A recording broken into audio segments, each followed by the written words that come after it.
మీరు సినీ పరిశ్రమ కోసం వెళ్ళండి. అప్పుడు ఫుల్ వైరం. అప్పుడు చిరంజీవి గారు మాకు హీరో, జగన్ అనే వ్యక్తి మాకు విలను.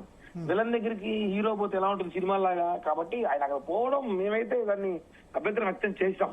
చిరంజీవి గారు అక్కడ పోకూడదు. చాలా మంది సినీ పెద్దలు ఉన్నారు, మా సభ్యులు ఉన్నారు, మా ప్రెసిడెంట్, వాళ్ళు పోతారు కదా చిరంజీవి గారు. కానీ ఆ రోజు చిరంజీవి గారు పోకపోతే సమస్య పరిష్కారం అయ్యేది కాదు. కాబట్టి చిరంజీవి గారు పోయారు. ఆయన ఒక మెట్టు కాదు, 1000 మెట్లు దిగి వెళ్ళాడు కేవలం సినీ పరిశ్రమ కోసం. కాబట్టి చిరంజీవి లాంటి వ్యక్తి ఈ రోజు లెటర్ ఇచ్చాడంటే దాన్ని మేము సీరియస్ గా తీసుకునే అవసరం లేదు. రాజకీయం లేదు. సినీ పరిశ్రమ మామూలుగానే ఇలాంటి జరుగుతుంటాయి, అందులో భాగం అనుకుంటాం తప్ప దీన్ని రాజకీయం చేసి దీన్ని. మరి బాలకృష్ణ ఎందుకు అట్లా మాట్లాడారు? ఇప్పుడు చిరంజీవిని అవమానించినట్టే కదా మాట్లాడడం. సార్ బాలకృష్ణ గారి మాటల్లో కూడా మనం కొన్నిసార్లు సీరియస్ తీసుకోవాల్సిన అవసరం లేదని చెప్తున్నా, నా అభిప్రాయం ఇది. ఓకే, బాలకృష్ణ గారు మామూలుగా ఎలా మాట్లాడారో తెలుసు, కానీ బాలకృష్ణ గారి మాటలు కొన్నిసార్లు సీరియస్ గా తీసుకోకూడదు. అదే బాలకృష్ణ గారు ఇప్పుడు కాసేపు చిరంజీవి గారితో ఫోన్ లో మాట్లాడతారు, చిరంజీవి గారు బాలకృష్ణ గారితో మాట్లాడతారు. చిరంజీవి చెప్పారు, నేను చాలా సార్లు అప్పుడు ట్రై చేశాను ఆ సందర్భంలో బాలకృష్ణతో ఫోన్ లో మాట్లాడేందుకు, కానీ ఆయన అందుబాటులో రాలేదు, రమ్మంటే రాలేదన్నారు. అది మీరు బాలకృష్ణ గారిని అడగాలి, ఎందుకు రాలేదో బాలకృష్ణ గారిని అడగాలి. ఆయనకి ఇష్టం లేదు, రాలేదేమో. కానీ చిరంజీవి గారు చెప్పాం కదా, ఆయనకి ఇబ్బంది అయినా పరిశ్రమ కోసం దిగి వెళ్తాడు. కాబట్టి చిరంజీవి గారు ఉన్న వ్యక్తి ఒక వండర్ఫుల్ మ్యాన్. ఆయన మరి పవన్ కళ్యాణ్ తన అన్నని డిఫెండ్ చేయాలి కదా, అంత అవసరం ఏముంది సార్ మాకు? ఆ రోజు లేదంటే ఇప్పుడు బాలకృష్ణ మాట్లాడిన దాని ప్రకారం చిరంజీవి జగన్ కు తలొగ్గినట్టు చెప్పారు. పవన్ కళ్యాణ్ మరి అన్నని డిఫెండ్ చేయాల్సిన పరిస్థితి వచ్చింది కదా ఇప్పుడు. ఒకటండి, ఇప్పుడు అంత డిఫెన్స్ చేయాల్సినంత పాలిటిక్స్ ఏం లేదు ఇక్కడ. బాలకృష్ణ గారు మాట్లాడి చిరంజీవి గారు మాట్లాడారు, వాళ్ళు ఇద్దరు మాట్లాడుకున్నారు. దీంట్లో ఎక్కడ పవన్ కళ్యాణ్ ఇన్వాల్వ్ చేసిన అవసరం లేదు. కానీ చిరంజీవి మీద ఇక వాళ్ళ పవన్ కళ్యాణ్ సహించారు కదా. గతంలో మనం చూసాం, ఏది లెజెండ్ అన్నప్పుడు 2007 లోను తెలుగు సినిమా పరిశ్రమ వజ్రోత్సవాల సందర్భంగా తమ్ముడు మోహన్ బాబు అంటూ మాట్లాడారు. అందుకే సార్ ఇప్పుడు ఆయన మాట్లాడాడు కాబట్టి పవన్ కళ్యాణ్ గారు కూడా దీని మీద మాట్లాడతారంటే నాకైతే నమ్మకం. ఎందుకంటే అంత అవసరం లేదు, ఇది సినిమా సంబంధించిన విషయం. ఇది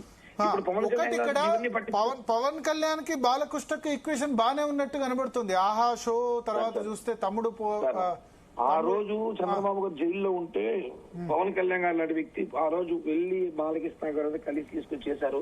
అంతా మేమంతా ఒక కుటుంబంగా కలిసే ఉన్నాము. ఆయన చేసిన వ్యాఖ్యలు ఆయన ఏదో లైట్ గా అన్నాడు, అంత సీరియస్ అవుతుందని అనుకోలేదు. మళ్ళీ ఆయన చెప్పిన మాటలు సీరియస్ గా తీసుకోవాల్సిన అవసరం అయితే మేము అనుకోవట్లేదు. దాన్ని ఎవరు సీరియస్ గా తీసుకొని ఎవరు ట్రోల్ చేస్తారో వాళ్ళకి అవసరం ఏమో సార్, మాకైతే కాదు.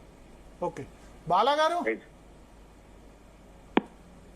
ఏంది బాలకృష్ణ జగన్ ని సైకో అన్నారు. గుడ్ ఈవినింగ్ భరత్ గారు. చెప్పండి భరత్ గారు. మన భారతదేశంలో నాకు తెలిసి చరిత్రలో లేకపోతే ఇంకా భవిష్యత్తులో కూడా ఎవరు రారనుకుంటాను. ఆయన సైకో అని ఎందుకు అన్నాడో నాకు తెలియదు, కానీ ఒకటైతే నేను క్లియర్ గా చెప్పగలుగుతాను, మెంటల్ సర్టిఫికేట్ తీసుకొని మళ్ళీ ఫిట్నెస్ ఉందో లేదో తెలియని వ్యక్తి ఏకైక ఎమ్మెల్యే ఎవరైనా ఉన్నారంటే అది మన భారతదేశంలో ఆంధ్రప్రదేశ్ లో ఉన్న బాలకృష్ణ ఎమ్మెల్యే.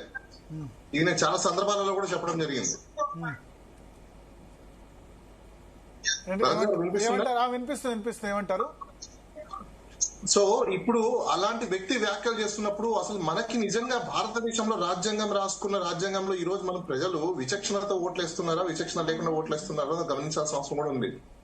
ఎందుకంటే ఆయన ఒక మర్డర్ చేస్తూ అడ్డంగా దొరికిపోయి మెంటల్ సర్టిఫికేట్ పెట్టుకుని ఎగ్జామ్షన్స్ తీసుకొని ఈ రోజు చట్టసభల్లో వచ్చి ఆయన చిరంజీవి గారి గురించి అప్పుడు కాళ్ళ దగ్గరికి వెళ్ళిపోయినారు అన్నట్టు మాట్లాడడం, లేకపోతే అక్కడంతా మీరు గట్టిగా మాట్లాడలేకపోవడం అనడం, ఇవన్నీ ఎలా దారితీస్తున్నాయంటే ఎక్కడో వీళ్ళిద్దరికి ఒక పవర్ మాంగర్ ఏమో నడుస్తుందేమో అని డౌట్ వస్తుందండి బాలకృష్ణకి.